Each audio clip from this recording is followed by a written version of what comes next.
ॿ कूड़ियूं एफ.आई.आरूं थियूं आहिनि उन्हनि जी वकीलनि खे बि चयो अथमि त सलाह मसलत करियो कानूनी पासो ॾिसंदासीं पर इहे एफ.आई.आरूं बदनीयतीअ ते आहिनि ऐं जेका सिंधु दरिया बचा या ज़मीनूं या सिंध जी मजमूई तौर ते तहरीक जेका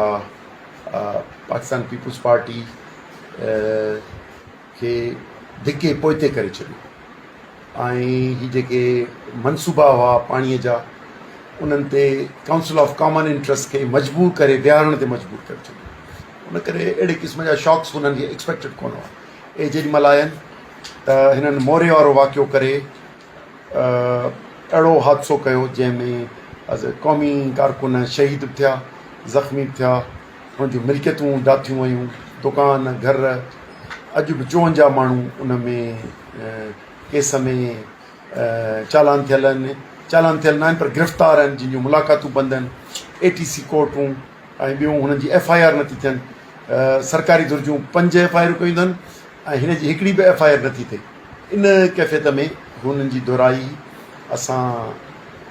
उन्हनि सां कानूनी मदद ऐं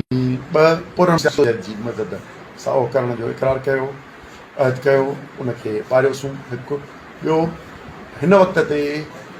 जेके तेज़ी सां ख़तरा आहिनि उन ते तहरीक खे हाणे वरी वापसि रोड ते आणियूं पिया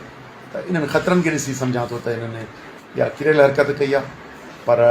कंहिं वॾेरे खे या कंहिं चङी मुड़ुस खे त इन ते परेशान करे सघनि था ही त FIR त सञा ॿियो असांजी ताक़त खे इज़ाफ़ो ॾींदियूं छो त सिंध जे माण्हू कूड़ियूं FIR सो बि वतन जी जिदोजहद खे रोकण लाइ कयूं आहिनि उन करे इनशाला असांजी जिदोजहद कान रुकबी ऐं इन FIR या ॿियूं